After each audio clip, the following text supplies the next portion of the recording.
starting.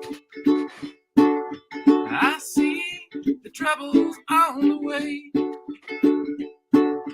I see the Matt and Jack are fighting.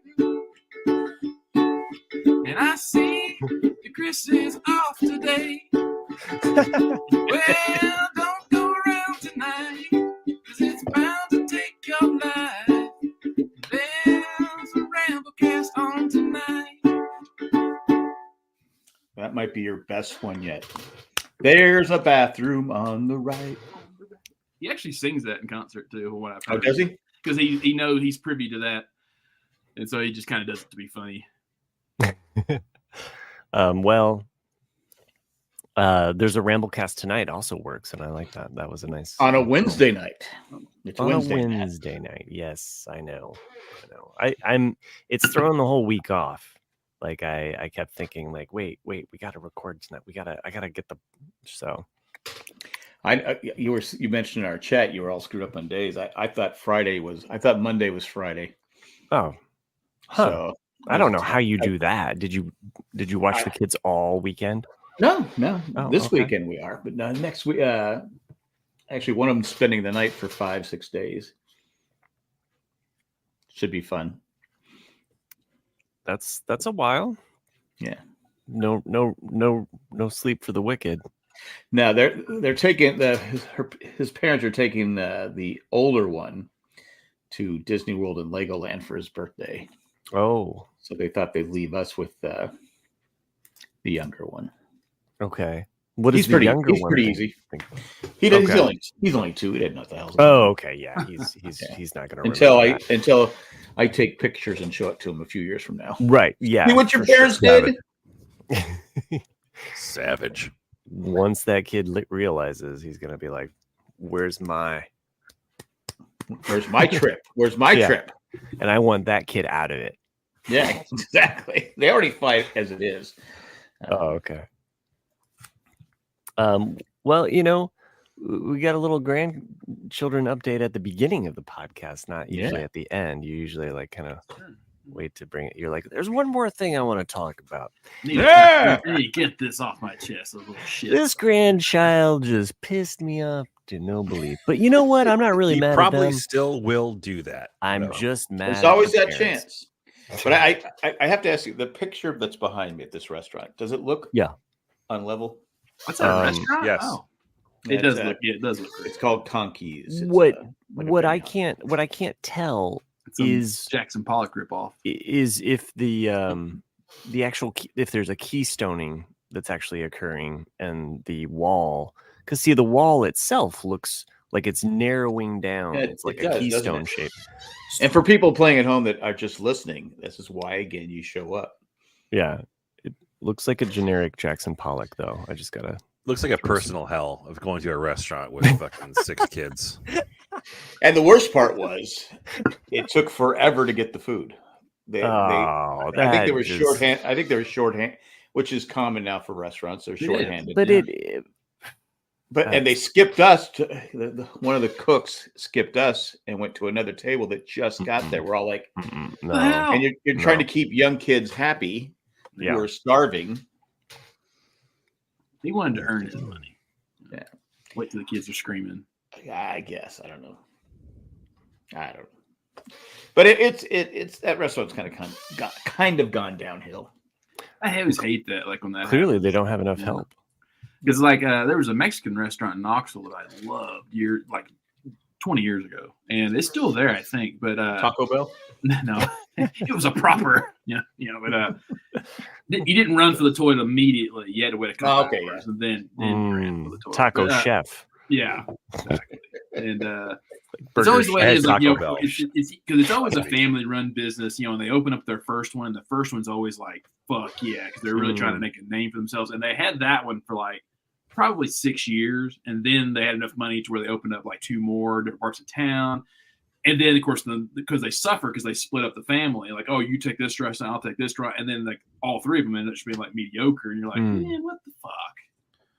They spread themselves too thin. We have a local, brick oven fired pizza place, and I would go there. We would go there, but you walk in, you get seated if you're lucky. And then again, there's not enough servers to come around. And so it's 25 minutes. And my wife was just like, I'm fucking out of here. Like, no one has helped me at all. Like this. And the man and the owner, like, we know her. I know her. Like, you know, so that was awkward. She'll, well, I wasn't there. Oh, okay. So, I'm not sure if that would have pulled in like a faster, like, oh, there's Matt, I'll go. But she just stands off to the side while her servers just like, oh, she doesn't jump in. So it's like watching a boat with water that's just like slowly sinking the entire restaurant, and she's just like, this is great. You know, like the violinist on the Titanic. Yeah, I'm just like, well, do something. It's your restaurant. Like, so we just won't go there. I mean, it's like, we've just been burned too many times. It's like, you know, Charlie Brown. Is the pizza good? For our small town, it's the best artisanal pizza you can get. What style is it? Because you're in such a weird area. Because like you're close enough to Chicago, you're close enough to Detroit, you're also close enough to St. Louis, to where you're getting like a mix of the style. Oh yeah, you can get actually decent Chicago deep dish pizza. It's actually, there's a place called South Side of Chicago, which is actually on the south side of Indianapolis.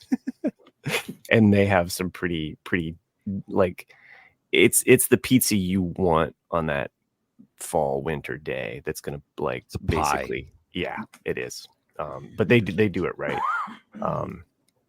So anyway, I'm just saying from our local town brick oven here, pizza. Brick oven pizza is typically very, very good. It is good.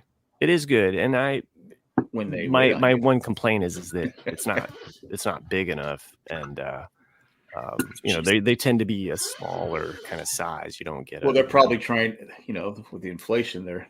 What do they call it? No, it's actually the size of the actual. They're all the same size. It's because when you put them into that brick oven, it's like you can get so many, and so they make them of a specific size, and you know, cook time and all of that. So they've always been that way. Yeah, they've always been that way. Because if you notice, everything is getting smaller and smaller. Speak for yourself. I was in the pool, so it's okay. Excuse. But we had a Chick-fil-A just open right next to us a couple good months luck ago. that. And I'm not a big Chick-fil-A fan. Oh, really? Yeah. I mean, I like their chicken strips, but their sandwiches are always kind of dry and the buns fall apart. I'm just not I don't get their fries are good, and their drinks. I think your fries are good. I mean, they're not the worst fries in the world. That still goes in and out. You have to eat them right away because they don't keep their heat. They don't keep their heat, and also depending on the size of it, a lot of times if they're in a rush, like which usually there is a line, usually like they're not cooked all the way because they're so thick, and so it's like. Do you guys have Shake Shack? I love fucking Shake Shack. Yeah, I think we got a Shake Shack. Shake Shack's French fries. They got the crinkle fries. Crinkle fries, excellent. I don't often go to Chick-fil-A, but if I do, I used to go on Sundays. Their chicken nugs are really good. They are good, yeah. And then chicken what nugs? The nuggies, not nuggies. Nuts. Yeah, like the. Is that what they call? I don't know. It's just what. No, I don't even know if they call them chicken. Do they call them chicken? Chick-fil-A? I don't know what they're. But it's basically the chicken nugget. The 12 piece. I used to say 12 piece nugget is what I usually get. Yeah. Sherry mentions the mushroom burger is interesting as well. I believe she might be referring to the Shack Stack. Yeah, the Shack. The Shack Stack is amazing. I usually go with the smoke shack. I don't like mushrooms. I get the patty with the mushroom on top. Oh. Mm-hmm. But you gotta be careful though, because that mushroom is like thermonuclear, and you bite into it, it's just like lava cheese on your face. You gotta be careful. My favorite thing about Shake Shack is not, even though it's all top notch. No, it's the fact that they're the one burger chain that hand cuts their buns, and they leave the backside still solid, so you don't push the burger through. Like you just eat it and it stays. That's what happened to Chick-fil-A. Yeah, like a burger bun is. You know, and I always find it funny that I asked for like a chicken bun. sandwich or something. Hot dog bun's got they don't serve anything but chicken, so I don't know why I'm asking for chicken stuff. Chick-fil-A chicken sandwich can be. I always get the spicy chicken sandwich. Yeah, I like that. I like the spicy. Popeyes spicy chicken might be the best spicy chicken there is. Yeah, Popeyes for like a chain. You know what I mean? It's not that good reheated, sadly. But I've never met a Popeyes meal that didn't finish. True. So what is going to say about the? Go ahead. You know how like French fries at restaurants, like they've gone to vegetable oil, right? Like because the McDonald's, like, okay, with the exception of duck fat in Portland, Maine, where they cook their French fries in duck fat. Okay, so I wanted to bring this up, Chris, because there's a restaurant we frequent as a family, and they cook their fries in duck fat. Oh, and they're so delicious. Oh yeah, they're amazing, so good. And so the other day, my wife and we'd gone there, ate lunch or whatever, and we got an extra order of large fries so that we could take them home, right? And we had some other errands to do, and the fries were like sitting in the vehicle. So, you know, like as you go into a restaurant, or not a restaurant, but a store, and then you come back out, you can smell. I swear it took me back to the McDonald's French fry smell, like coming into the car and smelling. I was like, there is something to that. So find yourself a restaurant that serves French fries with duck fat. Do yourself. We've definitely talked about that, and there's a podcast that came out like 2016. It was a Malcolm Gladwell. Malcolm Gladwell, yeah, the McDonald's You Broke My Heart or something like that is the title of it. And we've talked about that, how like I don't know why McDonald's does not go back to that 80s and older style of cooking the fries, because I get it at the time that people didn't want, you know, is all the health craze of cholesterol and saturated fat and all that stuff, and so they were getting into the vegetable oil and the oil, I forget, but that's why the fries are not good. For 30 some odd years they have not been as good, and like because that's why you went to McDonald's. That's why you went to McDonald's, yeah. And I don't get it. Like every other fast food chain does it now. It's like, you know, if I want, you know, duck fat poutine. And, you know, Five Guys, yes, it's double the price, but it's damn good. You know, like Shake Shack is almost double the price, but it's damn good. It's like, if I'm going to this place, I don't give a shit how healthy the fries are. I'm not going for health food. And it has unhealthy in the name. Yeah. Yeah. I mean, I think it's the fact that so many people consume it. There's so many people that live off of this.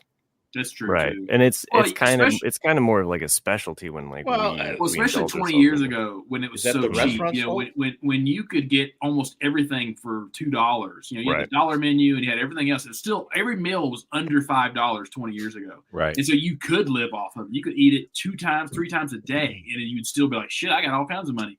Nowadays, it's like $20. Sure, I weigh 500 pounds, but it's like that guy. What's his name? The guy who Spurlock? died, the documentarian, Spurlock. Yeah, he did the whole documentary on the Super Size Me. I think they've debunked that now. Though. Yeah, it was. I mean, to an extent, he was cheating in some way. He was an alcoholic, and so there's a whole article that kind of. Unfortunately, that article I read that days before he died. Oh wow. Yeah, like the news about like that some people they had tried it. There were other people that kind of like they figured out like that he had gone through alcohol, you know, rehab. So they were kind of saying that they were kind of putting cracks in the holes of the Super Size Me documentary. But I mean, it still came out, I think, as a better, you know, because they got rid of. Oh my god, yeah, like it's simple math, folks. Mm-hmm. Like less McDonald's equals better for you. Right. I had a doctor once tell me, because I was having stomach issues. He goes, you should never eat fast food. Ever. Oh. And I go, ever? And he goes, yeah. He goes, never. Not for breakfast, not for lunch, not for dinner. He goes, never. You will feel 100% better if you never eat. And that's why you've never been to Chick-fil-A. Yeah. Well, I was going to say this Chick-fil-A we have here. It's been 2 months and they're still like the nicest people. I mean, they greet you. You come walking in, hello, sir. And you're like, yeah. Well, they're the other day, my wife forgot us. They didn't give us a straw. So I got, and the manager, what can I get you, sir? I go, I was just going to get a straw over here. He goes, I got it for you. You stay there. I go, okay. I said, should I walk back to the table? Should I stay where I'm at? He said, stay here. So I stayed like 5 feet away from where he was going, and he handed me the straw. Do you want some napkins? Oh, we made this extra ice cream. Would you want this? I'm like going, no, we're not done eating. But I go, It's been 2 months, and they're still extremely That's nice. their Nicer than most business Chick. Most Chick-fil-A's are nice. These people, it's scary nice. It's like they're waiting to kill you or something like that. You know. Oh, like, children of the corn kind of. Yeah. It's like the Walmart when I first moved here, the one I lived closest to. It was still to this day the only Walmart I've ever been to where the carts do not squeak. They don't like one wheel's not just spinning. Wow. They don't like drift in one way. The floors were immaculate. And I remember looking at this guy, I was like, this is the nicest Walmart I've ever been in my entire life. I was like, how long have y'all been open? He's like, I don't know, like 7 years. I'm like, holy shit, how come this place not a shithole by now? And I agree, Chris, fuck Walmart. But, Walmart. I used to go, because I don't have a Costco or a Sam's Club membership or like that, but I would go for like bulk toilet paper and, like get the shit that's like, oh yeah. Because you're crazy if you buy produce or meat from Walmart because that shit is just so, I wouldn't trust it if it was the only thing to eat. They do have good, their prices are cheaper than other places. Oh, absolutely. Yeah. Well, it's like but you have to go into Walmart. Yeah. True. But the Walmart I went there today with my granddaughter, who I ended up spending a lot more money because Papa, can we get this? Papa, I go. Finally, I started saying, no, we cannot get this. I put my foot down after about. That's good, but you still got the Jack Daniels. Yeah, exactly. Up until you can't buy alcohol at stores here. It's like up until like a year and a half ago, like a 12-pack of soda was usually like $4.99, $5.99 a 12-pack, and or pop, how you'd say it, in I guess Chris Coke, pop.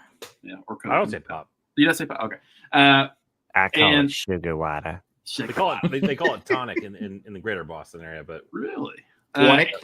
But like in King Soopers, which is Kroger or Ralph's, depending on where you live, it was always I've been to King Super. King Super's a good grocery store. It is a good grocery store, but it was always buy 3 for like $12.99. Right. So you're getting 3 12-packs for $12 or $11.99. Right, exactly. And then it went up to like buy 3 for $14.99. It's like, okay, that's still not too bad. It's $5 a 12-pack, not too bad. Now they're $9.99 a piece. There is no longer a deal at all for soda at King Soopers.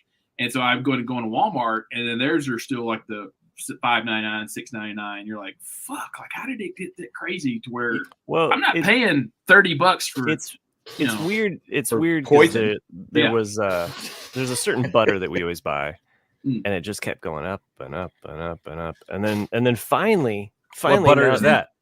Earth Balance. So it's one from the Bears. I know Earth Balance. $10,000 for butter. And it's just a more health, like low cholesterol, like healthy kind of butter. We also buy regular butter for baking and such things, but we use this as kind of more of our main spread. Like you put on your toast or something like that. You want or like popcorn or whatever. But anyway, the Earth Balance, like it just kept going like up and up and up, and then all of a sudden came down, and I'm like, is this because they're threatening on cracking down on price gouging? Like, why all of a sudden did it drop $2 at like both stores? They found out the product was killing people. Yeah, that's why. They're like, we'll sell it for cheaper, so that way they can kill themselves faster. So. Just you said butter reminded me of it. I've only seen it probably twice. It's on Instagram every now and then. It's a woman at a movie theater. Some movie theaters have like butter your own popcorn stations. Mm-hmm. It's a woman that walks up to this. You can tell it's just one station that puts the butter out, and she thinks it's a hand sanitizer, and like she just starts like just rubbing all over her hands this butter. I'm just like, what the fuck? Oh. Just put it on some of my neck right here. Yeah. So it's like Kramer. Imagine Kramer like was using butter to tan himself. Imagine if that's your date or that's your husband, or your wife. I mean, like you're already sitting at in the seat waiting, and then she gets back, and you're like, "Damn, baby, you smell good." Or you smell like my arteries. Well, you realize what she was doing. She's just getting lubed up. Yeah. Okay, that makes sense. Was it a drive-in? Maybe for her. I don't know. I see what you did there. Okay, well, on that note, apparently we got to put more commercials in this show because we're just that popular. So we'll just stick one in there. Sorry about my chair. Just lube it up. Where's the butter lady? You like the shitty golf shopping cart at the shitty Walmart. I am. Chair, though. I do. I thought I you fixed guys it. be quiet for like 1 second. Oh, that's right. Okay. Blah blah blah blah blah. And we're back. I know. When did Nick become the producer? Right. Hey, Well, he's in charge of the commercials. We got it. Sorry. Ruins fine job. He's our Wordsworth. So I did start a show that I think it was Chris recommended. Oh yeah. Chris recommended, and Nick said he watched it. The Gentleman. Yeah. The Gentleman. Oh, Yeah. The Gentleman. Now you guys Yeah. had talked about it, and the only thing I went into it was, all right, it's some rich guy where he gets passed over. His older brother gets passed over for the younger brother. Yep. Okay, I had no fucking clue what I was going to watch. Right. No, I mean, not at all. And I'm like going, I'm watching the first episode. Well, this is pretty interesting. Well, because they start off first, I'm not spoiling anything really. He's in the military, and he's this good guy, and he's doing all this different stuff. I go, all right, okay, he's in the military. I don't remember, But then as the episode goes on, I'm like going, okay. And then in the final scene of the first episode, I'm like going, all right, I didn't fucking see that coming. Right. Exactly. I did not see that coming. To me, the first like 20 minutes of that show, I wasn't sure if I was going to like it. I was like, I don't. This looks typical. I'm not sure. But then it gets more and more interesting, and then by the end, you're like, okay, now I'm hooked. Yeah, because they're setting it. You're like going. I was the same way. I was like going. Yeah, they both said this is really good. I go, okay, I'm gonna keep watching. I'm keeping watching. And like you said, by the end, I'm like, going, oh my god, I couldn't wait for the next episode. Mm-hmm. So then but I was late at night, so I said, okay, I want to be awake when I watch. So I finished the first 3. Okay.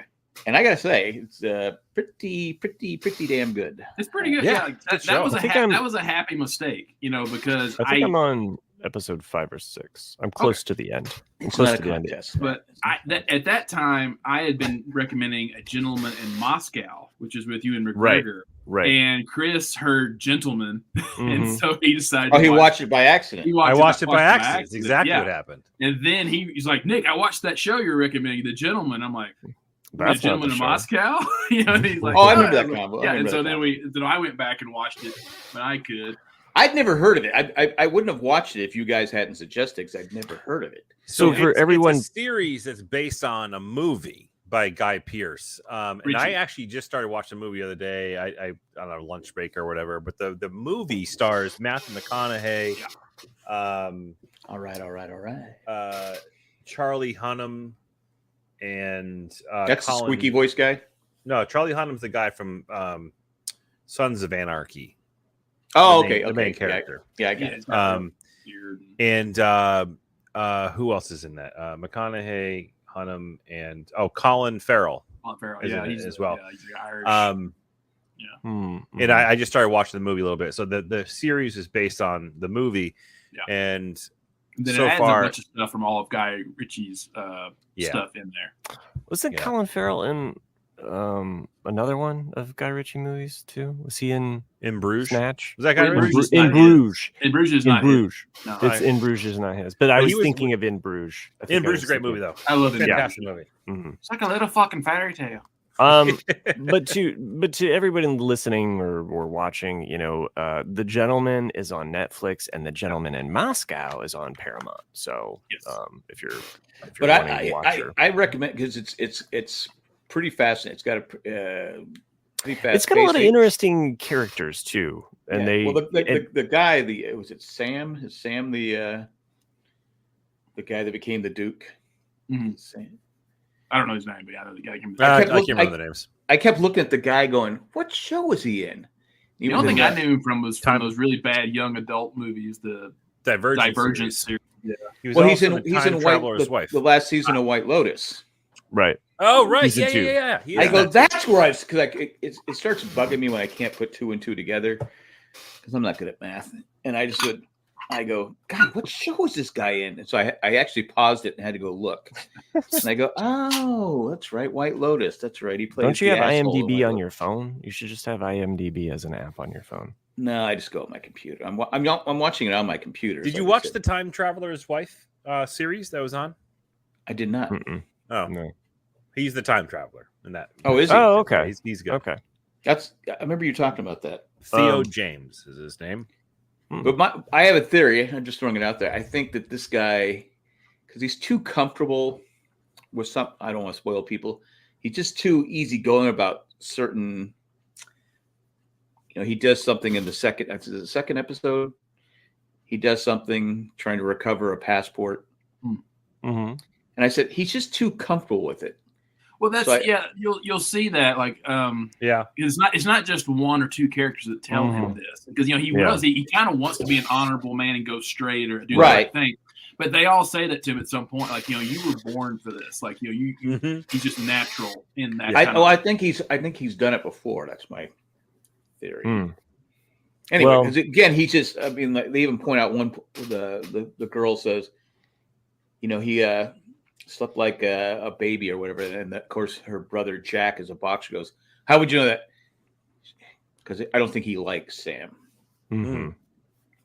Anyway, but great recommendation. I am really enjoying it. Good. Yeah, and then you'll say, like, it kind of blends a lot of themes from all of Guy Ritchie's films in it, because, like, the shotgun that's in like episode 2 or 3, like, that's Lock, Stock. Yeah, Lock, no, Stock, it's what? Technically, it's 1. Yeah, that's the episode 1 cliffhanger. Okay, yeah, and then you'll see Pikeys later on. I think I got to the episode with the Pikeys, and then I'm like an episode or 2 after. No, for sure. Once they showed up, and they're the dude that was stoned. there's certain scenes, like, it's been a while since I've seen Snatch, but there was a certain scene where I was like, oh, that's exactly. Oh yeah. I know exactly. Exactly what you're talking about. And you're like, boom. Yeah. So, no, I like it. I like that there's this kind of like unspoken universe that this all exists in. Basically. And that's how I felt it was. It was just kind of like, this is like Guy Ritchie universe series. And for those keeping track at home, or maybe if you're hearing all the recommendations of watching it, take solace in the fact that Nick actually informed us earlier this week that it has since been renewed for season 2. It has. Which is pretty cool. It's always good. It's always good. Yeah. I hate the one and dones that that aren't supposed to be one and dones, and it ends on and you're like, well, no. Sometimes it comes from the budget. How much did the season cost to make? Well, I'm sure this is expensive, because the first 3 episodes to me have been rather expensive. I mean, the different cars they're using, and I'm sure renting out the castle can't be cheap. And I just just mild. We're not spoiling a lot of things, but the pot plants, like, do you rent those? Like, you're like, hey, we need a pot dealer to come in and bring all of these pot plants, or do you actually visit like pot fields? Like, just wonder how they plan that. Like, they're like, they can't be real. I doubt they're real. We need pot actors. Where do we get the pot plants? Well, the one actor, he's believable, right?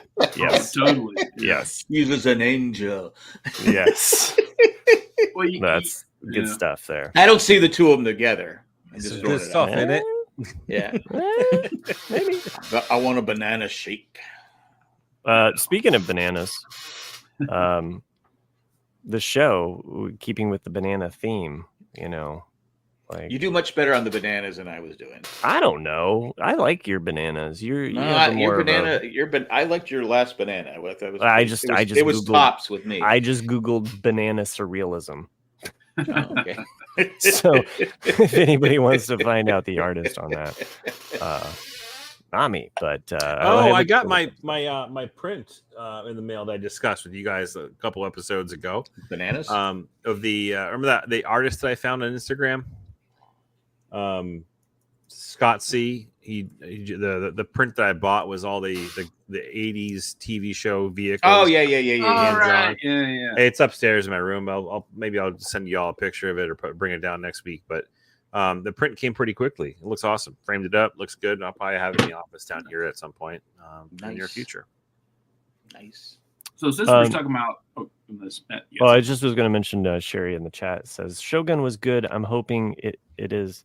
I'm hoping it is a one and done, because I think they may ruin it with another season. I think they will ruin it with another. Yeah, well, to that point, I don't know how they can top it. I agree. I'm going to give them the benefit of the doubt, because I loved season 1 so much, and I just want to play devil's advocate. Everyone thought the U.S. office would fail. So that's true. And it almost did. Yeah, exactly. Like there's the first season is a straight up carbon copy of the British version, and they didn't the pilot is. Yeah. So and I felt it didn't find its feet until season 3. Really, I mean, it still was good in other seasons. I like season 1. It was just uncomfortable. Yeah.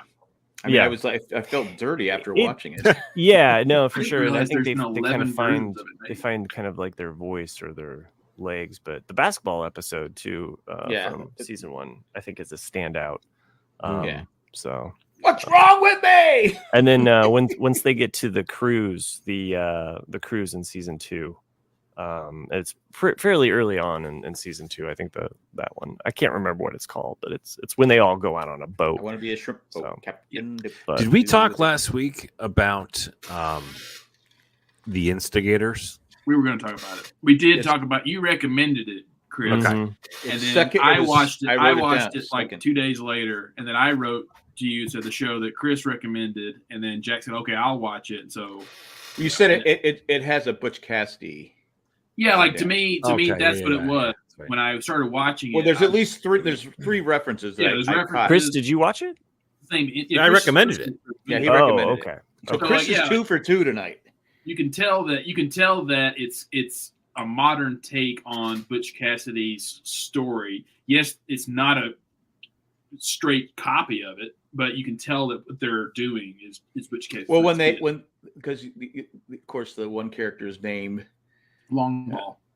And then they had the one where they're driving away in the armored car.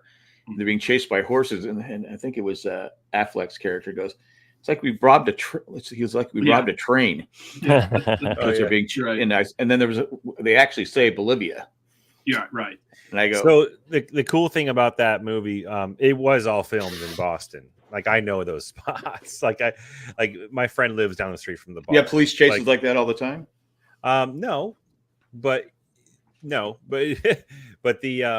it was geographically done perfectly. So there wasn't like the whole, Last of Us mountains, of Colorado, just west of Boston. That's what I was just pointing out. Show the mountains. The accents were done so perfectly because it was Matt Damon and Casey Affleck.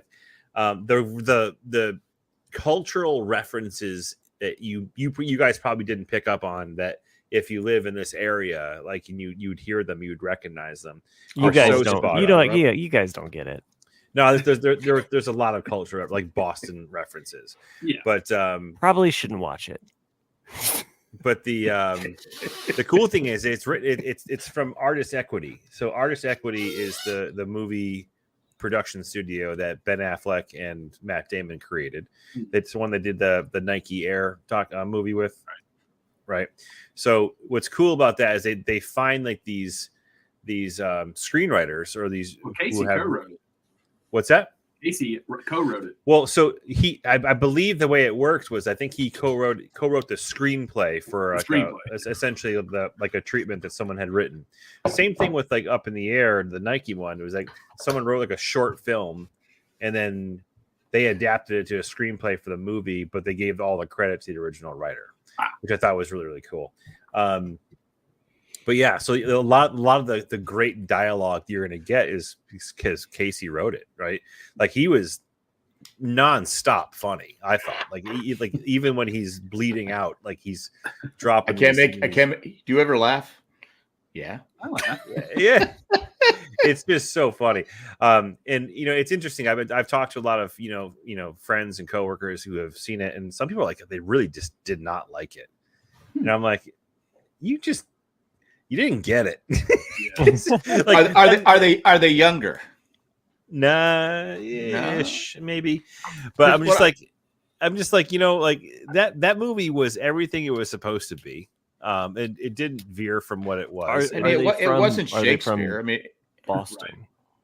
Actually, no. The dude, the one thing was from Buffalo, New York. Okay, there it is. Buffalo. Yeah. They're used to there it is. Anybody from New York is going to shit on Boston movies. Yeah, it's true. They've got a prejudice. I think what I liked about it is because you mentioned Up in the Air, the Nike movie, Air Jordan movie. It just flew. It just had a flow to it. There was no law in it. And the same thing about this one. It starts off, and it just goes and goes and goes, and there's no Again, it wasn't the best movie ever made, but it was enjoyable. It was an enjoyable popcorn movie because exactly. It wasn't at one spot where I'm like going, all right, this part is so boring. Move on. Mm-hmm. It just flowed. It just had a good flow to it. And like I said, you had to kind of keep track of what Casey Affleck was saying because he was, cracking jokes and Matt Damon does a great straight man where he's just, Also, I think it's because it's his production company. I think Matt Damon especially tends to be very loyal to people that he's worked with in the past. And he's only been married once, right? Well, he's not been. Yeah. It's like who was it? It was somebody made a joke at an award show. It's not shot at Ben Affleck or anything. Yeah, it was. That's Seemed what like it. I want to say. It was Ricky Gervais or somebody, but Matt Damon was coming up on stage, and the guy who introduced him goes, "The one person Ben Affleck has not cheated on." Matt Damon, and and you could just see Matt Damon's face holding back so much of a warning, just bust out laughing. That's Ben just recently J-Lo filed for divorce. I mean, who didn't? I mean, I thought that was going to last forever. Who didn't see that coming? Since that's the second time, right? She was out partying on his birthday, apparently, and that made news. And I don't even know why I know this shit, but it makes a headline, and I'm like, fuck, I didn't. Oh, their anniversavy she filed on? She filed it on the day of their second year anniversary. Diabolical. And he was out, like she was out having a girls' night on his birthday just a couple of days ago or a week ago or something like that. I mean, I can imagine he couldn't get along with Jennifer Garner, so there's got to be a problem there. But I got to imagine she's tough to live with. Yeah. Oh yeah. Jennifer Gardner. I mean, she definitely seems like Garner. She's a better person. Yeah. She definitely. But she's got her. I mean, I did like in Deadpool and Wolverine. She definitely pokes fun at that too. Sherry bringing it. It's her third divorce, so I guess. Well, she's no Elizabeth Taylor. No competent, but not yet. But what I was going to say about, I think she's too old to get it because Elizabeth Taylor was divorced 8 times. Jesus, like the woman that played the psychiatrist in that movie. She's been in movies with. Oh, she was good. She was good. Yeah, I like. She's been in movies with Matt Damon before, and so he. I like the fact she wasn't going to leave him. Yeah, I mean, there's definitely a few things that didn't make sense plot wise. Yeah, you're like, she just walks up and is like, "I'll be the negotiator." Like, yeah, right. And they let her go in. They let her go in. And the part I found hard to believe that politicians are corrupt. Oh yeah, I said, come on, that's just not believable. Right. No, I like how the guys fight. I like how they take a shot at politicians. Where the guy that won, he's like, his whole campaign was ending. Stopping corruption. Well, here's the thing that has $100 million, $100 million, something like that. He goes, oh yeah, untraceable. Untraceable. He goes, if we just don't prosecute. Oh. Yeah. Like, oh, okay. And they don't they don't actually say, does it? But then they don't prosecute. So you're like, oh, yeah. So politicians, I guess, can be. Still waiting for that swamp to be drained. Yeah. Yeah, they ain't drained no swamp. They just lowered it enough to see the snake. They're filling it up. They're filling up. Lowered it up to lower over it. The DNC roll call footage from last night at all? No, I haven't watched any of it. It's pretty fucking awesome. Like the roll call is that they're either both the RNC and the DNC, where all the states declare their delegates to nominate their candidate. And didn't they use like songs or something? Dude, it was fucking awesome. I saw an article about because I wanted to see what my did. state song was. So you can look it up. The only one that's memorable, the one that only made headlines was Georgia because they got no. There's a bunch Georgia. of them. Like Massachusetts gets up there to shipping up to Boston by the Dropkick Murphys, and they're talking about. And I got an indirect shout out to my town. He's like, we're the land of the first, the first public school, the first public library where we don't ban books. Nice. And they go through this whole thing. It was actually really, really good. Yeah, Georgia made headlines because they had Lil Jon come out and do "Turn Down for What." And then, and then from the Kamala to the walls, and he started singing that shit too. It was really fucking funny. Yeah, I haven't watched a convention in years. Yeah, it was. I haven't either, and it was fun to watch because the roll call thing. It used to be, years ago. It mattered, Well, yeah, they changed it after 64. So now it's like, I think we already know the. Yeah, they do it now. But they did a really nice job of like days if you could not nominate. Well, at least they try to make it interesting. I guess that's a good thing. Yeah, each state got up there and kind of like pled their case about why they think so and so will be great for their state, which I thought was, like it was pretty cool. It was very, very well put together. And it was like one of those things where I was watching it. I'm like, this is actually fucking cool. Like, this has never happened before. What? But anyways, back off of politics for a second. But I forgot where we're going with that. But Instigator. But, yeah, good movie. Check it out. Had a lot of fun. Yeah. Why the fuck are there Rhode Island cops here? So fucking. The problem is though, he's shot. He would have lost a lot of blood, wouldn't he? Sure. Depending on where he was shot, there was no exit wound, so that's one good thing. Yeah. Were you talking about the second time he got shot or the first time he got shot? The first time. Oh, I like how they were arguing about how he got shot. I don't think he did.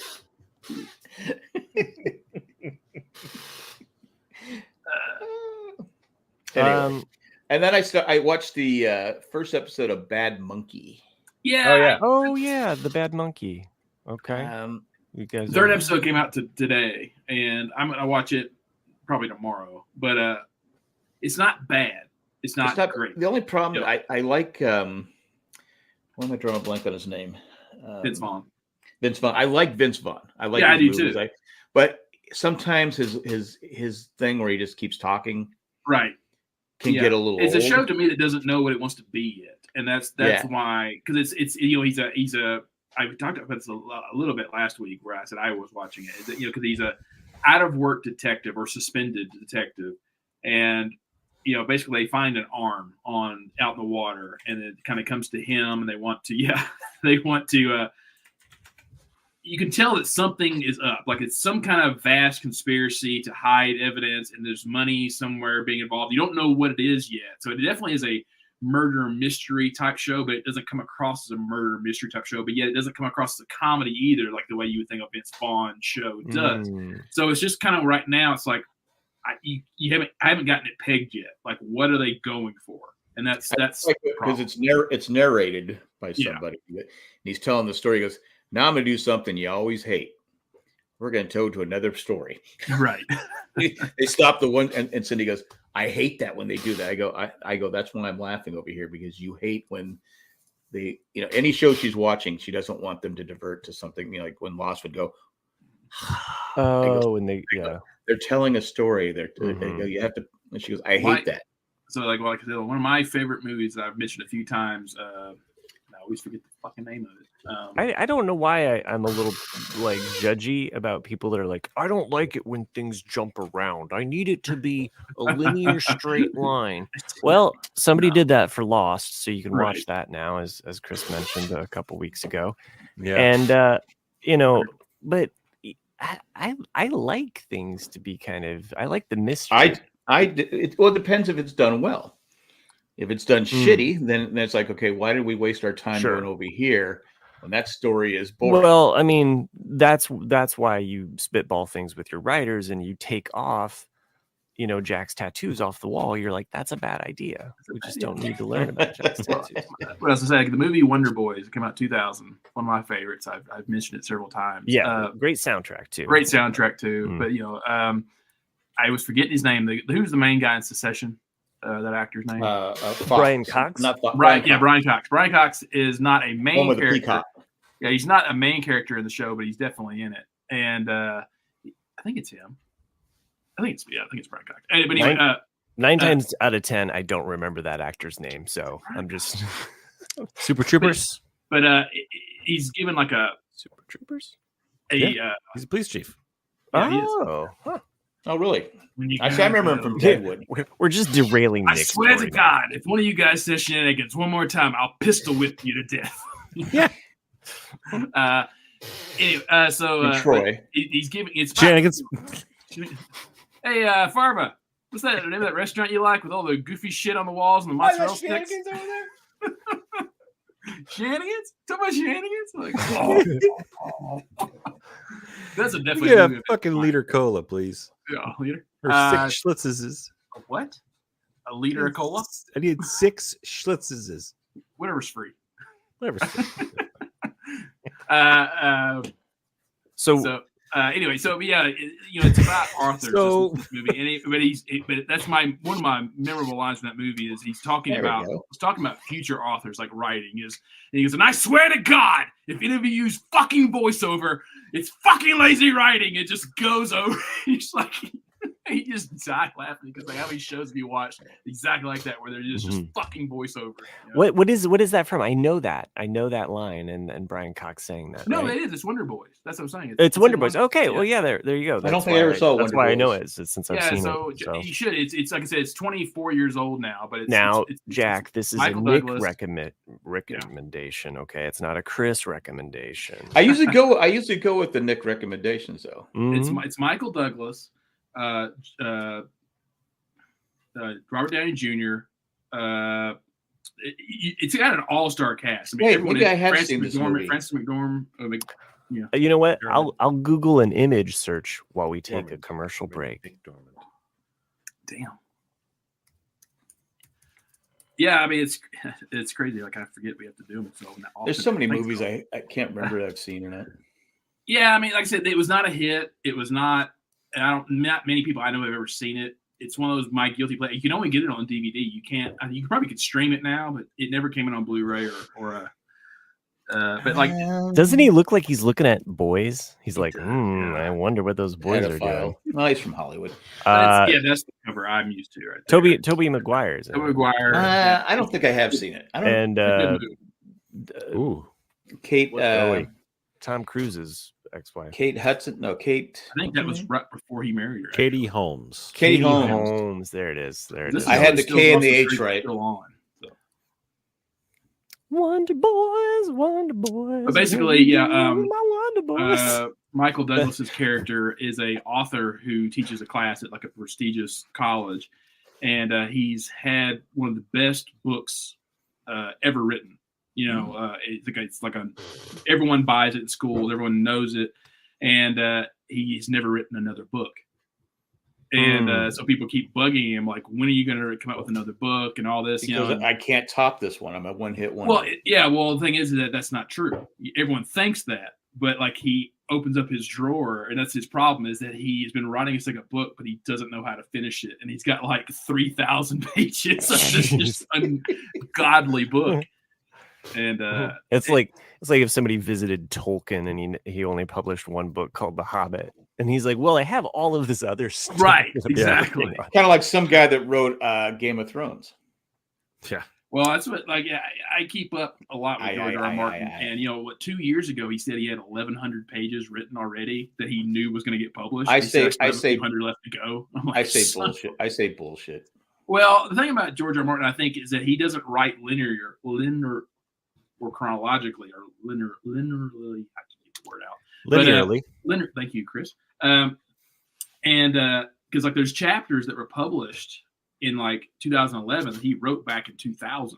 Like because he's like, oh, that's a good idea. I want to put this in somewhere because his chapters are not chapters. So his mind is all over the place. Well, his chapters are points of view.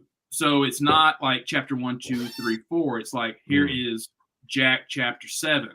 So he can say like, what is Jack doing on his entire timeline in this story as a big picture? Absolutely. His brain must be like the fucking worst thing to live in. Yeah. Well, imagine someone doing a story where it's like the entire chapter is what happened in Jack's life. That's how it is. Yeah.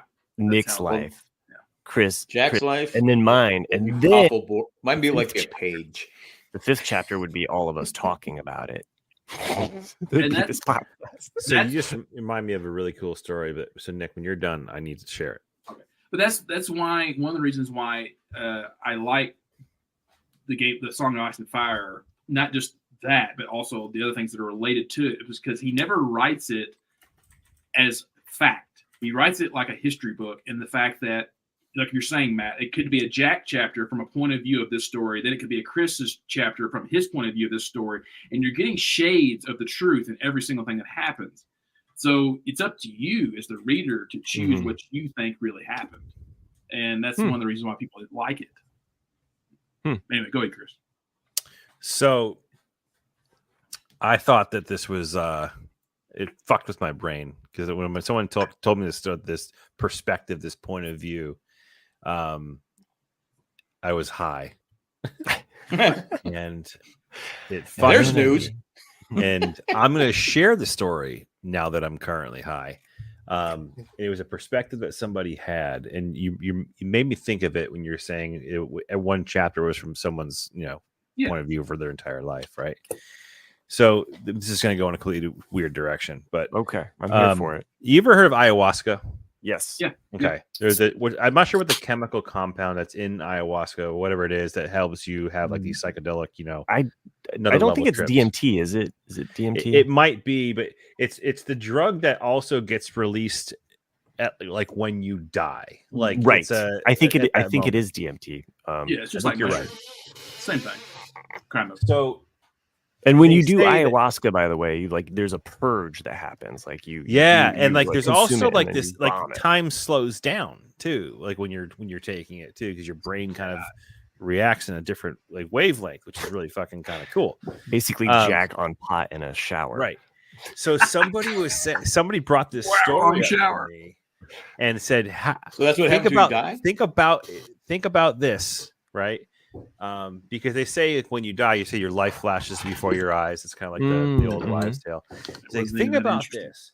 What if, the idea of your life flashes before your eyes is 100% true because it's your body's way of shutting your brain off. It goes through this whole crazy influx. What if we're all fucking dead, right? And our brains are literally replaying our lives at our so time we're already dead and buried is what you're saying. It's just an endless and we are just experiencing that now through the perspective of our dead brain. I thought about this when I was a kid. Like it was like when you have kind of kid ideas, like when you're like thinking like, what if I've lived this life before? Yeah. Is that why you have deja vu? There brings in the whole idea of deja vu as well, or even premonitions. How do I know this happened already? Right. There's premonitions. So I am like fucking sitting on the couch. I'm like stone. Yeah, I'm having this crisis. I'm like, what if this shit's true? I think that's what's happening right now. So when you go to whatever happens next, if you go off to another world, whatever, your brain finally has reached the end of the story. of the replay. Yeah, and then the last thing you see is the white light. It's like the tube television going off. Wow. Like so you're saying I look at my buddy Dave. I go, you need to write a fucking movie about this. that would be fascinating. Like write a screenplay, get more like a Twilight Ben Affleck to fucking and Matt Damon to pick it up, and we can make a goddamn movie. But when you start thinking about that, you're like, holy shit! There's like they were dead the whole time, Chris. What the hell? Exactly. So we're in a box. We're already in the box. We're worm meat or we've been cremated, whatever, right? Sure. But if you're cremated, how could your mind keep going? Well, you're dead before you. Hopefully, you're not being cremated alive. Because this is kind of some Black Mirror. Yeah, but if you're replaying your life, this is kind of like a Black Mirror / Lost finale moment here, right? Which actually lends some credence to the Lost finale for those who don't fucking understand it. Is that everybody has an ending of their own? Yeah, we're just happen to be interacting at this time right now. So like. Your ending could be different than my ending, but I'm playing back my memories of meeting you for the first time or being together the first time. I could be however old I am when the next thing happens, and we're just in that loop because your life flashes before your eyes and it slows your brain down. I think Max right. Time is relative. I don't know if Matt or Nick said it, but I think this would not a screenplay, but a Twilight Zone or Dark Mirror type thing. Because at the end, you just show it. Just you see that white, like TV, kids today don't know what it means, but when you turn the TV off, it would make that and go to a little dot, and sometimes the dot would just stay there for a little bit. Matt, you got quiet. What I'm saying is that would make right now. That's how you could end the episode. People go, so cool. Oh. So I've got a lot of thoughts. Everything from the fact that my parents started watching Game of Thrones to the concept of death, because I've meditated on death quite a bit. Not that we all haven't, but just even when I make art, and Chris knows that through a lot of my art, like I have a lot of spiritual kind of like, imagery. Yep. I've always thought like this heaven that we get to, we all enter it in different ways at different times, but it doesn't have I probably sneak in. It doesn't have a start or an end. There is no time. Time doesn't exist in this other area. This is where our spirit kind of goes after we do the shutdown. So I don't mind the replay. I just don't buy into the fact that once the light's out, that's it. Because I have to think that the energy moves on. It's energy, yeah, exactly. Yeah. Because so there's so many stories out there of reincarnation of like not necessarily that it's you. You are not being reborn, but the energy of all the other energy in this universe is being recycled. And so there's so many people that be like, hey, like how many things you've never done this certain thing ever, but it just comes naturally to you. Not to get all like, Transformers the movie on you, but till all are one. Like the all spark. So and like could there be like another dimension? It's like another dimension. Chris, you loved that. You loved that I snuck a Transformers reference. We must find the all spark. Dimensions are a different thing, No, I'm saying, but could that be? You go to another. Yeah, because I'm 62 now, so I'm starting to go. Okay, if I make it to 80, that's 18 years. That's it. And I've said we were talking about a family function. I said I'd rather just die in my sleep. I don't want to, if that's it. But I don't know. Or if there's something next, I'll find out. But everyone goes, and Jay was like, "Would you want to say goodbye to everyone?" I go, everyone. I often wonder though about even dying in. That's why you don't go to bed mad. That's true. Yeah. Never go to bed mad. But like, I often think people who die in their sleep, though, it's like, when you first start to go to sleep and then you go to sleep too fast and your body jumps. That's because your body is reacting because your body shut down too quickly. And I think that the same thing as the people that die in their sleep is that you had a nightmare or something is going on in your brain to where it's trying to jolt you awake. But at that point, your physical state is so less that your body can't handle the reaction and it kills you. I'm going to go with the more poetic idea that when I go to sleep and I have a dream, it's just like Sam Malone is turning off the light at Cheers and it's just like, boom. We're closed. All the dream within that. And then just that's just like, it doesn't have to be death. It's just your soul just, I don't know. It's just like, it's we're going to upload Jack soon anyway. So I was also saying we should just turn this into an ayahuasca weekend and figure it all out. Yeah. Like I think that we have to do this obviously separately, but I don't know how we all get ayahuasca. It is weird. I mean, I watch videos all the time about people that have died. And I go, I'm fascinated by it. I go, I love the near-death experience, the afterlife experience stuff that you hear about. I'm fascinated about the power of the human brain, right? Oh, yeah. Because there's so much that we just don't know about it, right? But the fact that somebody found a way to essentially recreationally recreate that moment, and how it impacts the brain is mind-blowing. Pun intended, I guess, right?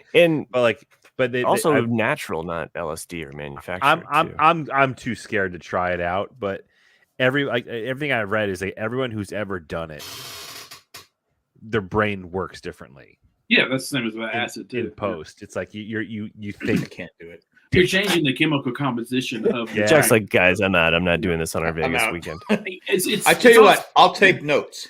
Yeah. Jack took a fucking 7-hour also known as a 4-minute shower. On I say we Kickstarter this thing. I was drowning. No one cared. Send the RCAD to South America to do ayahuasca. Like that's what I went to Chile and did it. There's an interview of George Harrison at some point where he's talking about that, like the first time him and John did acid together in like 1965, and it was it's a legal at that time dosage from a dentist, which you could do.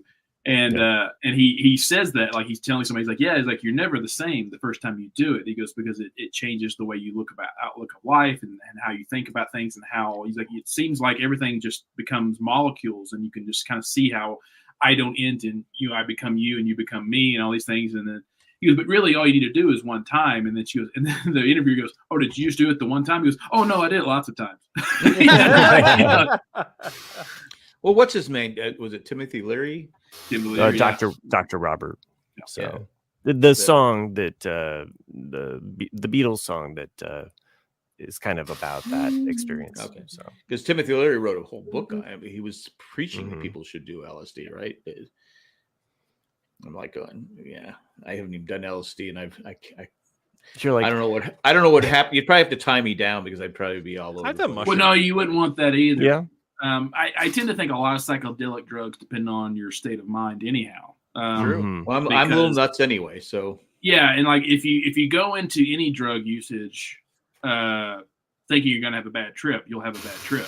Of course. And I in that sense. Yeah, and I tend to, if you know someone like that, but they're willing to try it, then you give it to them without telling them, and then they've accepted it because they don't know that the anxiety is not there. And then by the time that they realize that it's already kicked in and they're already riding that wave.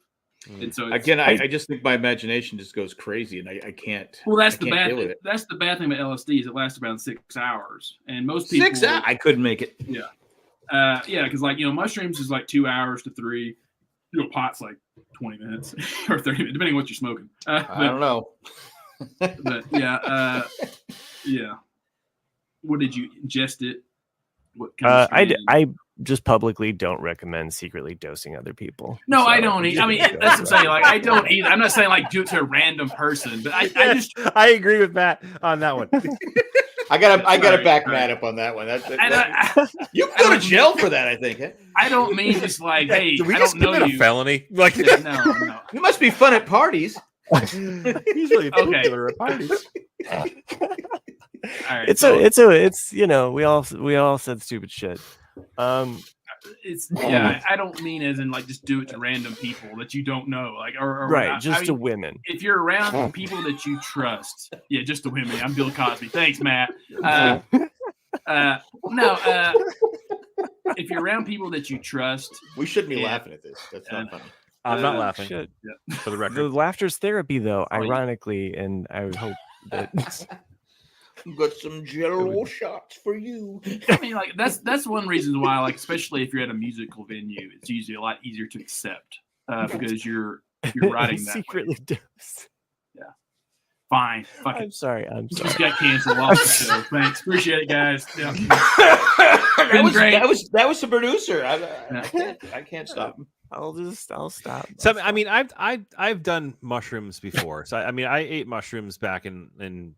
Well, shit. I mean, if you've done that, then you've experienced basically the same thing you're talking about because it shares the same pattern, the death kind of. Chemical. I took some mushroom capsules, not caps, but like dispensary ones last summer when I went to see Dead and Company in Chicago, and that was kind of fun. Like it just elevated the mood. Yeah, I don't know. It wasn't anything crazy. I mean, there's been a lot of controversy with mushrooms lately with certain people having some adverse reactions to maybe some questionable stuff sold over the internet. Well, yeah. I mean, if you have, that's what happens when you don't fucking regulate it and have the Wild West. I feel like it's fair for us to just say is that know your dosage, as we mentioned with Jack earlier, and know where it came from. And I think I would trust a mushroom. Yeah, and be with people. I would trust more mushrooms coming from a dealer at this point, like a dispensary, than I would the way that I got them. That's back what's in great the day. About. I'm sure. I'm sure Massachusetts is probably similar, like to Colorado. Like Colorado, they're everywhere, And you walk in, it's like going to a doctor. You know, like they go like, hey, what are you looking for? Like, what kind of high do you want? Like, what do you want to feel? Do you want body? You want mind? Like, how long do you want it to last? Like, they'll go through this whole thing. So there was an article I stumbled across on, I think it was National Geographic of all things, and it was about the actual myth of the two strains. And I know we talked about this with Jack too, and his experience in saying like make sure that you get more indica because you want more body. Sativa is more of an upper. But this article was laying claims that a lot of the strains that exist have been crossbred so many times that it's really hard to isolate the actual psychedelic, experience that you're going to have. And so this article was saying potency and other factors should be, and there's these cannabinoids. I'm fucking up that word, but anyway, there's cannabinoids. Cannabanana.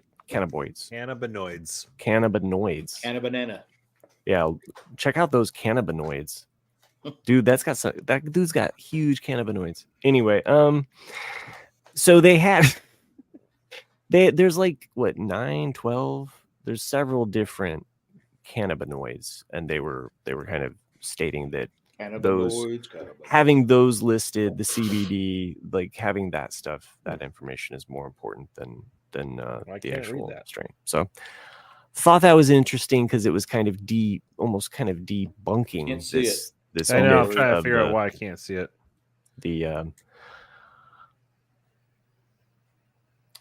Blurry, man. I think it's because of the how close you can focus maybe on such fine print there. So anyway, I'm sure you can check out this article, but it was a National Geographic article, I believe, talking about. Is National Geographic still around? Yeah, I know the station is. I didn't know the magazine was still around. Oh, there we almost got it there in the. Got a little higher. Look. Yeah, I'm working on it. Now I feel like I'm high because you're making me sick. There you go. You got THC, there we got it. D9, THCA, CBD, CBDA, CBG, CBN, and THCV. Different types of strains. This one here specifically is. How do I turn this shit around? Flip that back. There we go. Now, what does that do for you? Wana is the brand, and I'm mirroring it. I'm sorry. I'm fucking marijuana. It up. But see the 1-to-1-to-1. It's THC, CBD, and CBG, which is just got it. That was just you're an ass. What? Wow. Harsh. You're harshing my mellow, man. But this one specifically is it's a 1-to-1-to-1 ratio, so it's kind of a little bit of both. I actually kind of like the hybrid ones that contain CBD alongside THC because it definitely mellows out the curves, if you will. When you get sometimes you get super duper high, but then the CBD is a nice calming effect to it. It's kind of like I want the calming part. I like the calming part. Yeah. I recommend it. Do your hybrids of CBD or CBG. It's a good feel. We should get a sponsor from this for as much as we talk about. Yeah, I mean, really, to be honest with you. Well, I didn't watch a lot of different new stuff. I kind of watched just a couple episodes of The Gentleman, and I've been in this kind of binge hole where I'm not, it's like the old binge hole. Yeah, the old binge hole. So sometimes I just want a show in the background. You know me. I like a background show. You need a background show. I have to have. I got my main shows, and then I got my background shit. So we're kind of in a dead area right now because sports aren't back yet. Nothing new has come out in the last 3 weeks. Sports ain't back yet. Baseball's still going. Well, baseball. I mean, like football. I mean, you know what I mean. I mentioned this a few times, I believe, and I'll tell you, I have to say it again. I am so happy that I've nerded out and gotten into wrestling. Because I'm serious, man. I saw a Be Real of you and your son watching. It's content that comes out twice a week, right? Right. It's every fucking week. And the writing, I'm telling you right now, like for those who have maybe watched wrestling in the past, it's not lazy writing. They are fucking killing it right now with the writing of this stuff. It's like it has never been. Yeah, that's what it is. It has never been like as good as this that I can ever recall. And I've been having so much fun watching it. So much so that I found out that for Christmas I'm getting tickets to Monday Night Raw in Boston. Whoa! So in 2025, it's not a porno. No, Monday Night Raw has actually been purchased by Netflix. So Netflix is going to stream Monday Night Raw live in 2025, and it's going to be unrated, and there's no sponsors they have to be beholden to. So it's going to be interesting to see how that impacts the writing of the show and all the storylines and everything. But man, it is so much fucking fun to watch. And my son and my daughter have gotten into it because of all the theatrics of everything. It's been a lot of fun. So if you're looking for something to have on in the background, you're trying to sell me on wrestling. Give it a fucking shot because it's a lot of fun. Acid? That's it. Yeah, that's it. Maybe on acid. Maybe I'll try it on acid. No, the show that I actually recently just put on the other night, was Futurama. So there's new seasons of Futurama that have dropped, I think, last year and this year, and I've been curious. So I did a little skip back because I was like, the last season I remember was maybe, so I just was kind of picking up, I think, in the 2013 season. I don't know. There's a lot of seasons of Futurama, but really funny shit. And I finished a couple more episodes of Detroiters. Oh, did you? Yeah. I like the George Wallace one where he's the Motown guy. Yes. Because George Wallace, if you don't know his comedy, he's hilarious. He's not the George Wallace, the racist Democratic governor. Different George Wallace. Because they came out around the same time. That episode is a fun episode, I think, of Detroit. When they're wearing they dress into his clothes, and I thought it was funny. But yeah, it's. I'm glad you recommended it. I'm enjoying it. It's very funny. But I did want to talk about something that shocked me. My wife and I have been married 35 years. 35. And poor man. 34 years, something like that. And we've been going, so like 38 years together. Well, the other night I was hungry and I said, I'm going to have a bowl of cereal. Sorry. What? Okay. Go ahead. Anyway. I thought this was going in a dark twist. No, it's not a dark twist. I'm going, I said, I'm going to have a bowl of Frosted Flakes, Kellogg's Frosted Flakes. Captain I put the milk in there. She goes, what do they taste like? I go, wait, what? How old were they? No, I just bought the box. She goes, what do they taste like? She just looking at the bowl. I go, she never had cornflakes? Like Frosted Flakes. She goes, I've never had them. I go, what the fuck? I go, how the fuck have you never had Frosted Flakes? Yeah. She goes, I've never had them. Yeah, they're great. And she goes, I go, try it. She goes, wow, she said they're great. And I go, that's the commercial. Yeah, I go, how have you never had it? And she goes, I just never, because she wasn't a big cereal person. She eats like the Cheerios. I'm not either. Yeah. So can I give one more recommendation based on that? If you haven't watched Unfrosted, you should watch that with Cindy because it's about Kellogg's and there's a Tony the Tiger in there. And it's Seinfeld. That's the Pop-Tart. That's the Pop-Tart one, but it's called Unfrosted. I think she watched it. Oh, she already watched it. She already watched it with it. I thought it was actually funny because the whole Frosted, because the jokes come. The guy that developed it, well, he was a doctor, and he developed for his patients to eat. That he didn't, and it was brothers the one that had the idea coming up. Oh, you mean Kellogg's? Cindy watched this, but she's never had Frosted Flakes. No.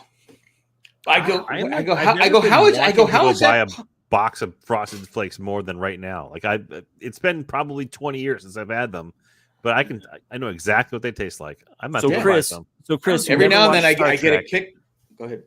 Chris, who never watched Star Trek, not a day in his life, never saw it. It was never on. Not even once. You've actually had Frosted Flakes. Oh yeah. Well, to be fair, they've never been off the show. I had one lesson. They've always been in stores. Frosted Flakes. They've never been at it, So yeah, that's true. But no, it's just funny because every now and then I'll get a kick for a certain cereal, and I go. And we were in the store a couple weeks ago. I go, I'm gonna get some Frosted Flakes, and I put them in the shopping cart. But when she said she never had them, I go, how is that possible? She had Raisin Bran. Yeah, that was when I was a kid. Raisin Bran was what I always ate. That was like our go-to. Yeah. 2 scoops, man. Raisin 2 Bran. scoops. And I remember because although Frosted Flakes had the sweet game on lockdown, which inspired me as a kid, and I knew many kids that did this, they would actually put sugar on top of their cereal. Correct. Yes. Right. Yes. I remember putting sugar on top of my Raisin Bran. Yeah. Yep. And making it sweeter. It was bonus sugar, basically. It was fucking awesome. My grandparents, they were that fucking sugar milk. Do they still make but sugar milk Raisin Bran? Yeah, I think so. Oh yeah. We were talking about sugar milk. What I used to do with Wheaties is I'd get Wheaties, chop up a banana, put it in there, pour tons of sugar on it. Okay, just tons of it, and then just let it get soggy. Oh. Then you eat everything. It tastes fantastic. But at the end, what do you have left? A ton of sugar. You're scooping the sugar up in the milk. Oh my God. I might go to the store and get some Wheaties now. I don't think it was Ted Lasso, but it's definitely a American going to England, and he orders mini wheats, or he orders a mini. It's not a mini wheat, just a wheat. Yeah, but like it's in England though. They're not mini wheats. They're like just a big burrito. I think that is with no sugar. With no sugar. Is it Ted Lasso? Yeah, I think Ted Lasso because he like pours it out and it's like a bulk. It's a one bit kind of. Yeah, because there was Nabisco's shredded wheat was that without the frosted, and you got frosted mini wheats. That's the jam. Yeah. Because I remember shredded wheat was the shitty stuff. Yep. It was the mini wheat without the frosting on it, and it was like, how can anybody in there like? I guess we had really clean colons when we were kids for the amount of like shit that we ate. My grandparents they did the cornflakes, with the rooster on it, and it was the same thing. It was just like, well, that means I get to pour my sugar on, and then it's just like it's the same thing with Raisin Bran. It's cornflakes. You have to put sugar on cornflakes because it's a waste of time. It's the worst. Actually, cornflakes is what he originally Kellogg's doctor came up. It was that's what it was cornflakes. It was an accident. Yeah. Well, they did. Well, it wasn't. He just granola was first. Granola was first, and it was like they made it in a brick, and then they would break it up, and then the brother. The brother. It was an accident. It was because he was the one in charge of that. Like this is on the History Channel for everybody to know the food that made us.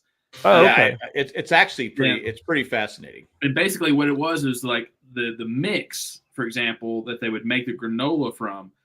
The bowl of it was left out overnight, and it became fermented from sitting out overnight. And so he's like, "Well, let's just see what we can do with it." So they put it through a roller to see if they could smash it out, and that's how cornflakes were invented.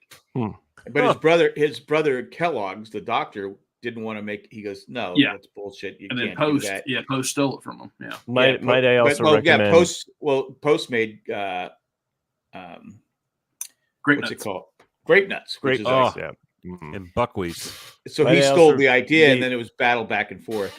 Yeah. There is a drunken history on this out there. Really?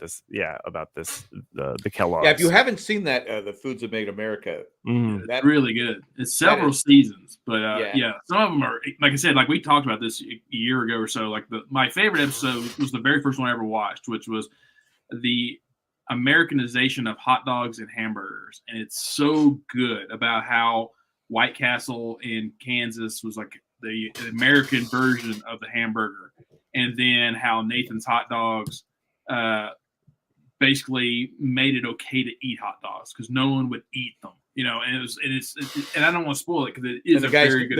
The guy's name was Nathan. Yeah. So there you go. And the first pig was also named Nathan. The one I like is the ketchup one because the reason they developed the ketchup was good as well. Yeah, because meat was sold out in public and it was usually bad. Yeah, and it had a bad taste to it. So what they did is they got ketchup. There's another one, Sherry. Another one for the market. Improve the taste. The tongue's out What on that one, people. What was crazy about that is how it's catsup, which was a Catsup, Chinese. Yeah, it was a Chinese thing. It was a black liquid. It was not a tomato base. It was this whole other thing. Yeah, and that's why it's 57, is because he went through 57 variations before he finally got it right. And it's really that's why I used to always say, why do they always call it tomato ketchup? I go, I think we know, but then I found out that there's ketchup made out of different stuff. Yeah. So I was like, oh, so that just wasn't being stupid. That was I don't think I've ever had the other ketchup. No, I don't think anyone has. Yeah, and that's never caught up. That's one of the things I always laughed about. They're always in Mad Men season 1 or 2. You know, like Heinz actually comes to in the show Mad Men because it's like, they were always known for beans, and yes, like, right. We want to get away from ketchup being the thing that we're known for. We want to go back to it's like, well, it's tough shit, buddy. Like, you're known for ketchup. Nobody wants who wants to be famous for their beans? Right. Except Bush. Boston. Beantown, baby. Boston baked beans. Yes. That's my mom loves Boston baked beans. I can't get into them. Are they still around? Are you talking about the actual baked beans? You talking about the candy? I'm talking about the candy. The Boston baked beans. I actually have a box in my dresser. Really? How old is it?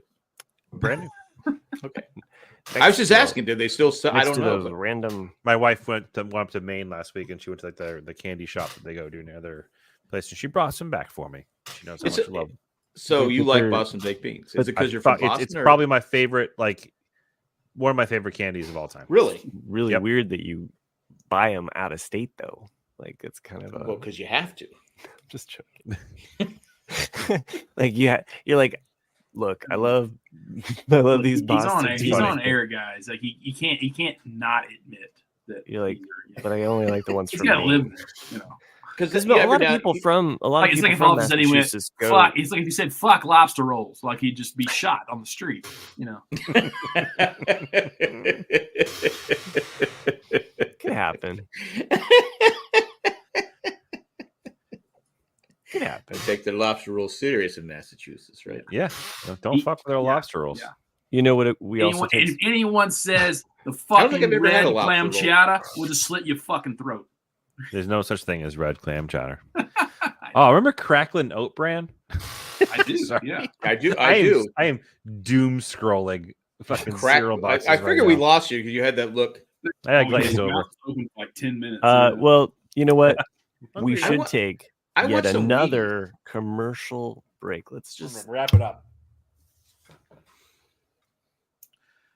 There's a lot. I do the same thing, Chris. I tend to go through those rabbit holes of like food that you liked and then you've forgotten about them. Yeah. Like someone put up pizzerias the other day at Keebler. Oh yeah, I pulled that up. The chips. Yeah, the chips. Those things were absolutely out of this world. Yeah. Chris's eyes lit up when you said that. Yeah, well, I mean, because there's so good. There's so many things that are good that you don't buy them on a regular basis, and then they go away. I'm having some cornflakes after this. That's all I'm saying. Nick, to your point, like I was at Big Lots of all places because they have these like sodas. Big Lots, I cannot lie. They have these like boiling sodas. And I picked up a couple. Boylan? I think it's B-O or B-O-L. Boylan. Oh, the sodas? Boylan. Yeah, those sodas. The sodas. So good. Out of New York. The pops. Yeah, the black cherry, the orange. Those things are awesome. And the grape. I picked up the grape. Yeah, the grape's good too. And so I had the grape the other day. We were roasting out some veggie brats or whatever. And my son, he saw that I had the grape one. And then I see that he poured one for himself later. And I said, you like the grape? And he's like, yeah, this is really good. It's super sweet, And I said, that's what the 80s tasted like. Just pure sugar. You messed out, kid. Because of the grape, it's just so. When I drank it felt like it. I was like, oh, this is like going back to like Faygo, like your kind of run of the mill like grape soda, just. I can't remember last time I had a grape soda. Yeah. Dude, I literally just finished one. So like I make my own seltzers. The Boom. Soda Stream. There you go. No one's ever seen. Yeah, I couldn't remember the name. Boiling. Black cherry. I haven't had black cherry since I was a kid. This black cherry is fucking crack. It's so damn good. Now, how much do you spend?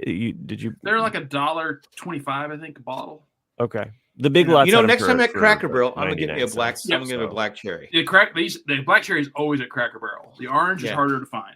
They have all kinds of drinks. Cracker Barrel has all kinds of drinks. Yeah, they do. So I make my seltzers in the Soda Stream, right? And I buy, how you can buy like it's like for different brands like Mio and all those things, like the flavor enhancers. Mm-hmm. Well, Kool-Aid has a line of them. And it's sugar free, so it's just like it's so fucking good. Still get that Kool-Aid flavor, right? Yes. So I just drank a liter of a liter cola of like grape seltzer. So good. It tastes like I was drinking a Kool-Aid. Who knew grape soda was the sponsor of tonight's show? Yeah. Grape Crush. That was it's funny. All the drinks I used to like.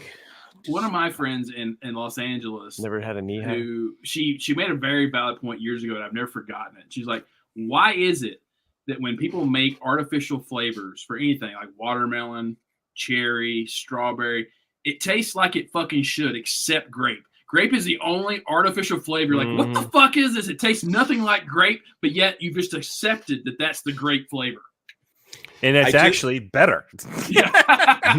Actually, Matt just mentioned a grape knee high. I had a grape knee high a year ago. We went to Mayberry in North Carolina. Mount Airy, whatever it's called.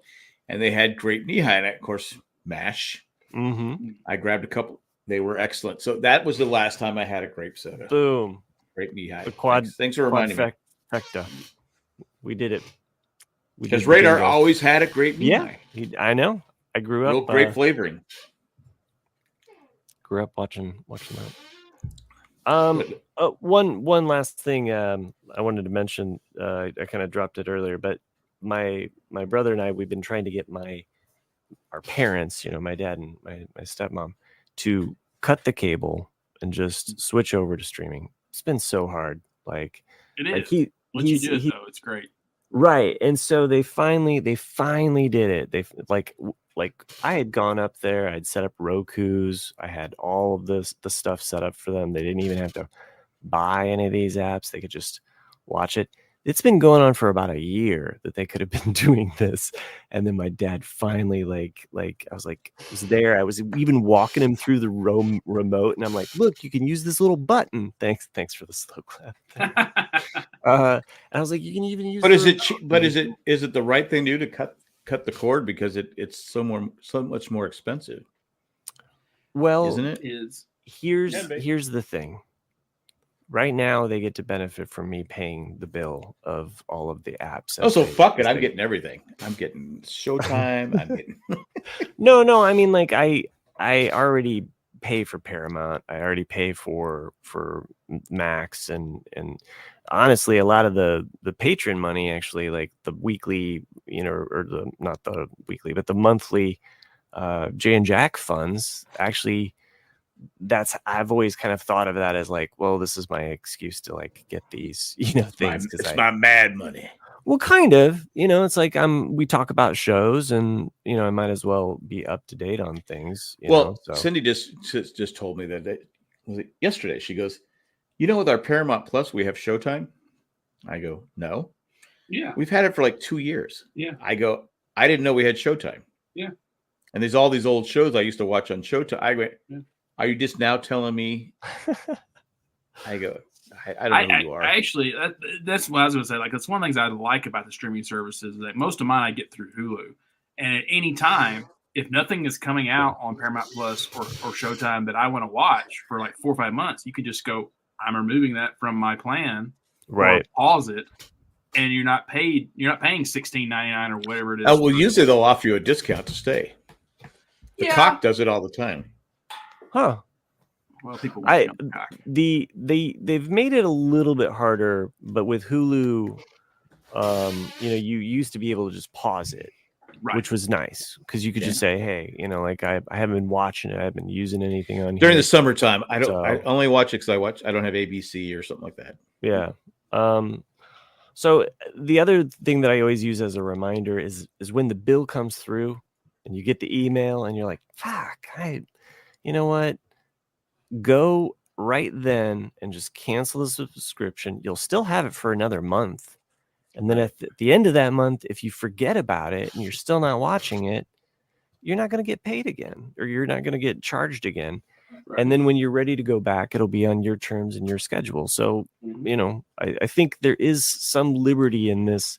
I just was glad that my parents finally like kind of made the switch. And my dad keeps saying to me, I just wish we'd have done this sooner. I just wish we'd have done this sooner. I mean, there are shows, especially if you like me, I like to watch older shows. Yes. So things like Paramount, there's older shows on there that I can go back. He likes Gunsmoke and he likes The Rifleman. Yeah. So he must love Paramount Plus because Paramount Plus has all the Gunsmoke. I've been telling him this whole time. I'm like, look, this is going to be your channel. This is what you're going to go to most.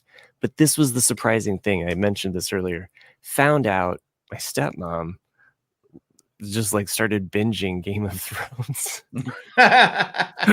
And it's just so funny to me. She likes the sex scenes, right? I don't know.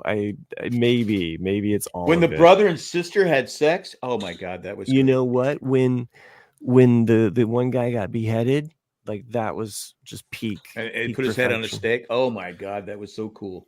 So anyway, and then of course my dad's like, so yeah, I started watching it. I don't know any of those actors. I haven't seen anything. Everyone knows Sean B. I don't know why I'm changing my voice because my dad literally I remember someone asking me going exactly like me. Where in history was this? I go, what? Yeah. They go, I don't remember this. And I go, it's fantasy. You don't remember dragons? The hell? Yeah, I go, yeah, it's all fantasy. They go, it's based on the War of the Roses of England is what the main history elements and Lord of the Rings. It's his Middle Earth. It's Middle Earth. It's a hodgepodge of a lot of things going into one thing, but the main vein history wise is War of the Roses. With Kathleen Turner and Michael Douglas. Yeah, absolutely, and Danny DeVito. Yeah, and Danny DeVito, who's always in those. I think when I saw that movie, I was too young to understand the ending. It was an ending that stuck with me, though. Isn't the ending one of Chandelier? Yeah. They die. Sorry, spoilers. Fuck. I haven't seen I just watched it. I didn't watch the ending. Thanks a lot, Matt. Sorry. Thanks a lot, Matt. Well, blame that on me. But blame me also for the rain ending this show. I'm gonna pull this puppy over. We've been going 2 hours. It's an hour and a half. God, hour and a half. This is like God. This is a short show. You're inflating the numbers like a politician. What the hell? I did want to head out. Say get some honey smacks right now, though. No, you said Frosted Flakes. You can't. You switch gears. Have you guys seen the price of Sunday ticket? No, it's $749 for Sunday ticket. Jeez, I almost shit because I was like going because I used to when I was still a Charger fan. I paid for it I think I paid $249 back in 2016. Jeez, damn, and I go $749. I go, it's not worth it. Holy shit! I go. Luckily, I have some streams I can watch it free. Right. But I go, it's just that's what my dad was also calling me about. He was just like, so football. How am I going to be watching football? And so then I'm walking him through. He's like, oh, I already have Prime, so I know, because they have Amazon. So he's like, I know. Well, Peacock, you can watch the Thursday games. And I said, well, Peacock has Sunday game. Peacock has the Sunday night game, and then Paramount has the CBS. I do. I do. Paramount has the CBS games. The Hulu package that has ESPN Plus, which that gets me almost every college football game. And it gets me really? The NFL too. Yeah, especially like those random games. If you're really a diehard college person, it's like your team versus some very low team. They'll have it on there. But when I saw that, I said the NFL eventually is going to price itself out. Yeah, because the you can't. I mean, who can afford to go to a Super Bowl? Who can afford to go to a playoff game? I think they've already done it. Yeah, Well, because eventually this price point is ridiculous. I don't know. It's just, I just said high. Like I'm sitting there thinking to myself, I go, I couldn't afford it to watch that if I was, still a charter fan. I go, that's just and 66% of their income comes from television. Yeah. That's where that's where the whole charger. It's amazing that we need to move to LA to become more competitive. No, it's 66% of all NFL teams' income comes from television. And then you hire a cheater as your head coach. And exactly. Then you put it on the taxpayers to build Religious stadium. Yeah.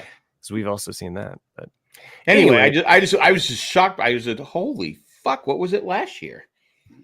It's just like even like Disneyland, year pass. Like everything is getting to the point where it's just ridiculous. Because I had friends that had the year passes for Disneyland, and and it was like $1,200 a year or $800 a year. You're like, okay, that's just it. Go once a month. Yeah, I love Disneyland. I'll go once a month. It justifies the expense. Or if I have a friend come into town, we can all go. And then now they're like $2,000 or something like that a year. It's like, you got to go like every fucking week to even break even. It's like, it's not. Well, we didn't do the California Disney because it would have been an extra $170 or whatever. We're already paying $386 for two people. I go, so we're going to double that to go to California Disney? No, I don't think so. With no shade. We almost ended this show on a positive note, but instead we're going to be cranky old men and bah humbug. Well, if you were high like Chris, it wouldn't matter. I'm right there with them. And I also, funnily enough, Chris, I had my Star Wars shirt on earlier. Oh yeah?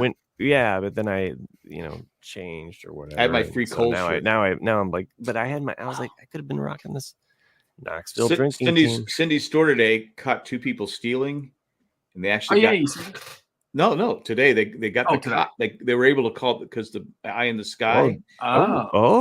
Said you can call the cops. Nice. They called the cops. They got the cops got there as the guy was walking out with all the merchandise. His partner ran around the corner, and they caught her trying to get in another car. So they were all excited that they finally got somebody. Finally, one for the team. It was like okay, we finally got somebody who was stealing arrested. Damn, they were really because usually they're so frustrated because they can't do anything. So you really so there was an eye in the sky. There was like a helicopter. Well, they have the probe loss prevention LP guy. Yeah, he was there and he was watching it and he said, okay, this person's stealing. Once they walk out the door, call the cops. And the cops were there. Boom, arrested him. So they had like a party because they finally got somebody. Wow. Out of the millions of people who are stealing all that merchandise, costing jobs and everything else, they were able to arrest them because you can't touch them. You can't touch people that are stealing stuff because they can sue you. Unless you're an officer. Or you're in unless you're not even as an officer, you can't really. You got to be careful, what you do because they could say it should be like Casino. It should be like the movie Casino. Yeah, just take them back and take them back. You bust their hand up with a hammer and say, "You gonna steal again?" I don't think so, fucker. No, exactly. I'm with Nick on that one. Banana candy flavor, also super artificial flavor. Thanks, Matt K, for mentioning likes that. Banana candy flavor. I do like banana. What they call wacky wafers. Wacky wafers, sure. Vanilla wafers. Vanilla wafers. No. Not the cookie. No, they're called nanners. They're like they're like sweet tart, but they're not. They have like watermelon, blueberry, banana. I'm pretty sure we talked about this too with Starburst flavors. Because I don't think any of us chose yellow. Because I'm skeptical as fuck. I mean, I've met two people in my life that yellow is their favorite. I'm like, I don't trust you. That's not right. I mean, I'll eat them. I'll eat them, yeah. I'll eat them just in the pack. They're not my go-to though. No. But you know what you do with the yellows? You mix them in with the red. Blend them up together. Blend them up together with like the orange and stuff. You chew them all. You can't taste it. You get a straw banana. That's quite delicious. I have always been a fan of the fruity mix. I think that's why I've always liked Fruit Loops. Has been my favorite. Apple Jacks. I'll tell you, Apple Jacks is a great. But there's something about that. I don't know, that artificial citrus about Fruit Loops. It gets me every time. I like Fruit Loops. I'll tell you something. I'll tell you something else I thought was interesting. Damn fucking close. Was that for like probably a decade? Desert Island. No, Skittles. For like the last decade, up to the last 2 years, the green switched to green apple from the lime. Mm-hmm. And I did not know that. Yeah, it was always lime. It was always lime forever, and then they switched it to green apple. And then the last 2 years, it's been back to lime, but they're like the original lime up is what they Why call can't it. they make up their fucking mind? And I haven't even noticed a difference. But there was a whole. You will notice a difference. But there was a. I don't know the difference. I have met two people that are way younger than me that hate the lime. I'm like, what? It's the OG. Yeah, they grew up. They grew up with the. So originally it was lime, apple. then they switched to green apple. To green apple, yeah, to green. Then apple. back to lime. Now they're back to lime. But I've met so many like younger people. Okay, why did they switch? Just something different. But they don't switch the other flavors, just the lime and just the green. Yeah. I don't understand why can't we have both? Like make a super green pack. Look, isn't it enough just to be an American? Dispensaries. What's up? But I'll be honest with you. I never knew there was a difference. I didn't know they went from lime to green apple to lime. Yeah. Because I don't know about you, when I have some Skittles, good, I just grab a handful and put them in my mouth. Yeah. The amalgamation of all the colors together. Yeah, I don't go. That's I'm going to eat what it's like to be an American. Because my grandson, toss them in. Yeah. Ashton, he only likes he only eat the red ones. That's what he. All right, let's wrap this fucking. I'm trying. Let's do it. I don't know. Nick and I were on a roll with the Skittles, but that's okay. Go ahead and cut us off. Okay, the producer always wants to end it early. What? No, I mean we were doing. Well, so I guess good. he's used to finishing quick, so that's okay. We were trying to end it on a positive note. We've already lost a listener because they were like, these guys are too Nancy negatives. Well, you know what? If they had to leave, who cares? Wow. Or were they a patron though? I don't think so. Well, on that note, it was probably Randy. He probably did. No emails? I don't think so. I'll check one more time. Chris is going to eat his microphone. I was well, at least it's editable. If you want to send us an email, and why wouldn't you, send it to rcadcast@gmail.com. Gmail. Head on over to jandjack.com. Help us out with our funds there. If you want to become a patron, there's a lot of people that are, but there's few that go above and beyond, and those are Eckhart Richter, Maggie the Magnificent, Ed the not so creepy mailman, and Joanne with the master plan. Thank you for doing what you do. Thanks for making this show possible. Thanks for everybody that joined us live. Mike, Sherry, Will, Matt K, Will Fry, Randy, you were there at one point. Anyway, good night, everyone. This was a great show. God bless. Tell us, what's your favorite? Is it you like lime or do you like green apple? Like, come on, write us an email. Lime or green apple? That's your first. Do you like Frosted Flakes or do you like Raisin Bran? Who the fuck likes Raisin Bran? I like Raisin Bran. I love Raisin Bran.